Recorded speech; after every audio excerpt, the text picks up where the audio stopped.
plan a life you'd like to have.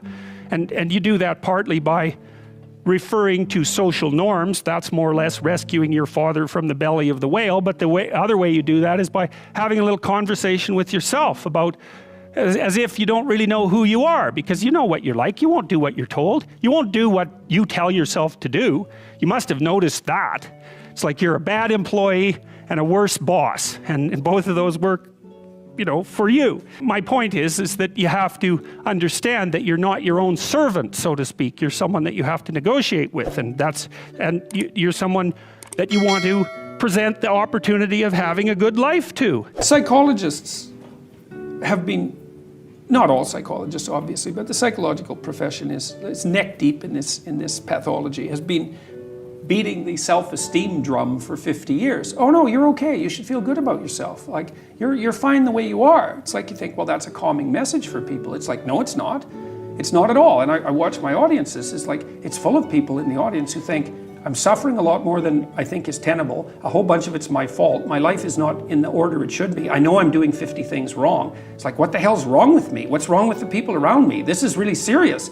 And some, well-meaning person comes up and says, you're okay just the way you are. It's like, no one wants that message. It's like, no, I'm not okay the way I am. I'm not okay at all the way I am. I know that. And so, when I'm speaking when I'm speaking now, I say to people, well, you're nowhere near what you could be.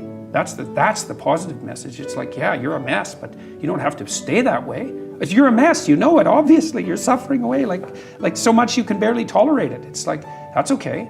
You can do something about it. Make a damn schedule and stick to it. Okay, so what's the rule with the schedule? It's not a bloody prison. That's the first thing that people do wrong. They say, well, I don't like to follow a schedule.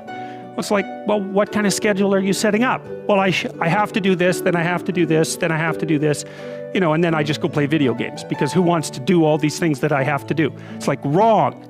Set the damn schedule up so that you have the day you want.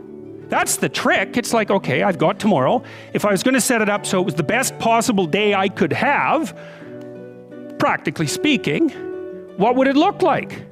Well, then you schedule that, and obviously there's a bit of responsibility that's going to go along with that, because if you have any sense, one of the things that you're going to insist upon is that at the end of the day, you're not in worse shape than you were than at the beginning of the day, right? Because that's a stupid day. If you have a bunch of those in a row, you just dig, you dig yourself a hole and then you bury yourself in it. It's like, sorry, that's just not a good strategy. If you configure your life so that what you are genuinely doing is aiming at the highest possible good, then the things that you need to survive and to thrive on a day-to-day basis will deliver themselves to you. Stop doing the things that you know are wrong that you could stop doing. Right? So it's a fairly limited attempt. First of all, we're not going to say that you know what the good is or what the truth is in any ultimate sense. But we will presume that there are things that you're doing that for one reason or another you know are not in your best interests. There's something about them that you just know you should stop. They're kind of self-evident to you. Other things you're going to be doubtful about. You're not going to know which way is up and which way is down. But there are things that you're doing that you know you shouldn't do. Do not cast pearls before swine. And what that means is that if people are not listening to you, stop talking to them. And that is the best piece of advice that I can give you. And what happens is that if you stop talking to people who aren't listening to you and start watching them instead, they will tell you what they're up to. But so if you have things to say them, but you find people that will listen, talk to them. The ones who aren't listening, pull back. Because you're devaluing what you have to say by offering it to an audience that does nothing but reject it. And that's a good guideline to life in general.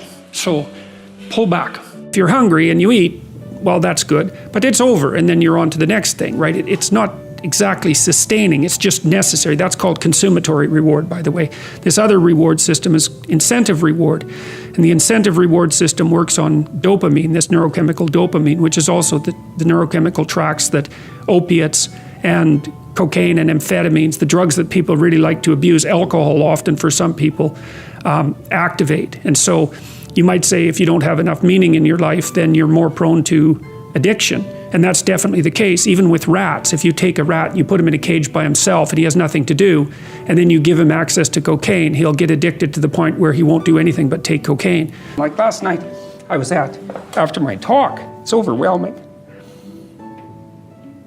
I usually think about these things, but I was after my talk last night, and so all these people line up, and they have their 15 seconds with me, and they're kind of tentative. They're excited and attentive when they come up to talk to me, and then they have 15 seconds of time to tell me something. I'm really listening to them, and they're hesitant about whether or not to share the good news about their life, and I think it's often because when people share good news about their life, people don't necessarily respond positively. They don't get encouragement.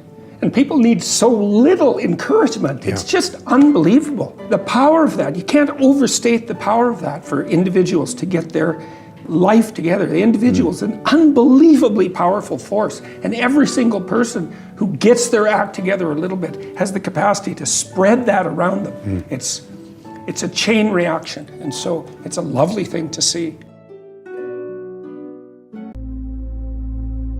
What is it that makes us even want to make a resolution? It's an interesting question. Why is it at the beginning of the year we have this tradition, but it goes beyond tradition. It's something inside of us that makes us want to make things better. I think part of it is the calendar gives us this idea that we can have a fresh start, that we can start from fresh and have this great victory.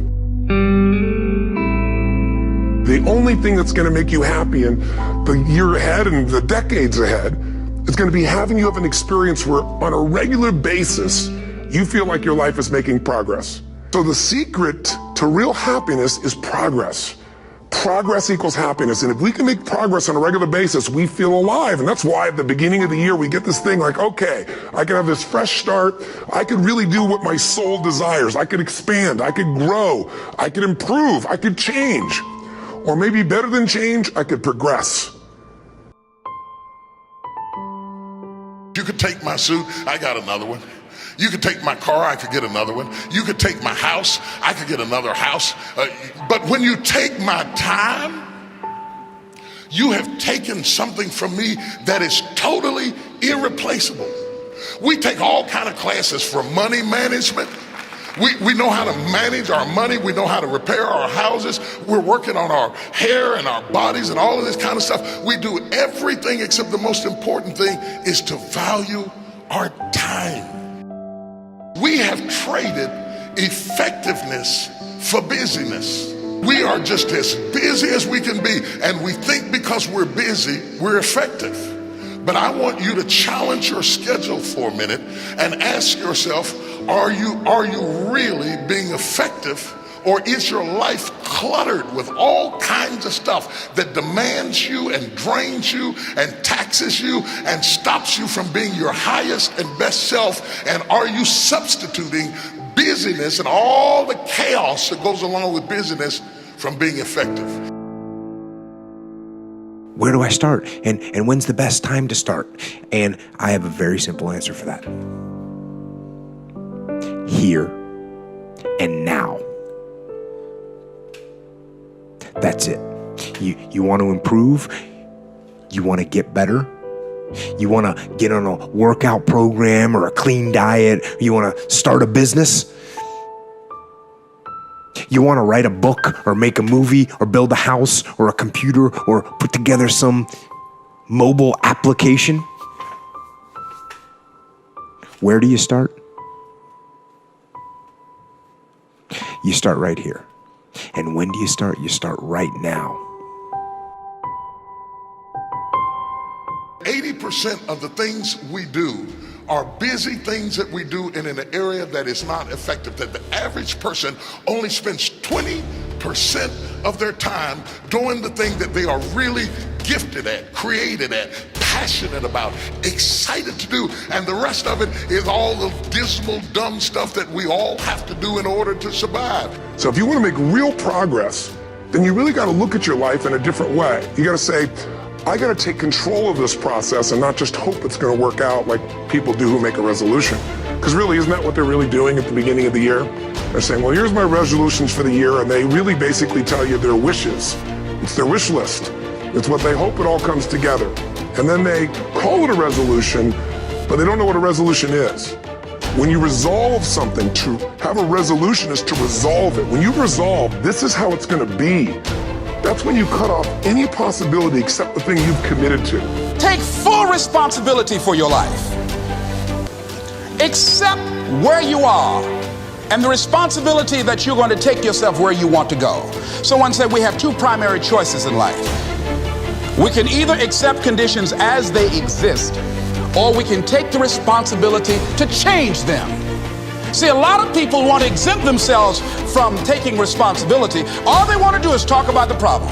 Every time you see them, they'll tell you their story over and over and over and over again. No. You want to take responsibility for your life. I got me here, I can get me out of this. And I'm getting out. I'm not going to be a volunteer victim. You got to have strong enough reasons that you're going to follow through when the going gets tough. That's one of the biggest things missing for most people. They say, oh, this is what I want to do. It's not very exciting, it's not very compelling, but most importantly, they don't have strong enough reasons to push themselves through what's going to be necessary to get that dream, to get that goal when the inevitable challenges come up, when you're starving, hungry, and you're trying to go on a diet, right? When you got no time and you're stressed out and you haven't worked out still, and that's what you're supposed to do. When the economy gets tight and what you thought you're going to do doesn't work, and so you give up on the goal instead of finding another way to get there. You don't let the fear take you over if you've got strong enough reasons. Recreating you, and you have the power to do that. You can decide that you're going to change, that you're not going to be a wimp. You can decide that you're going to stand up to life. You can decide that I'm going to live each day as if it were my last. You have the power to make that decision. You can decide I'm going to work on myself and develop myself. I'm going to empower me. And all of these things that are happening to me right now, they're just temporary inconveniences. They're not stronger than I am. I'm in charge here.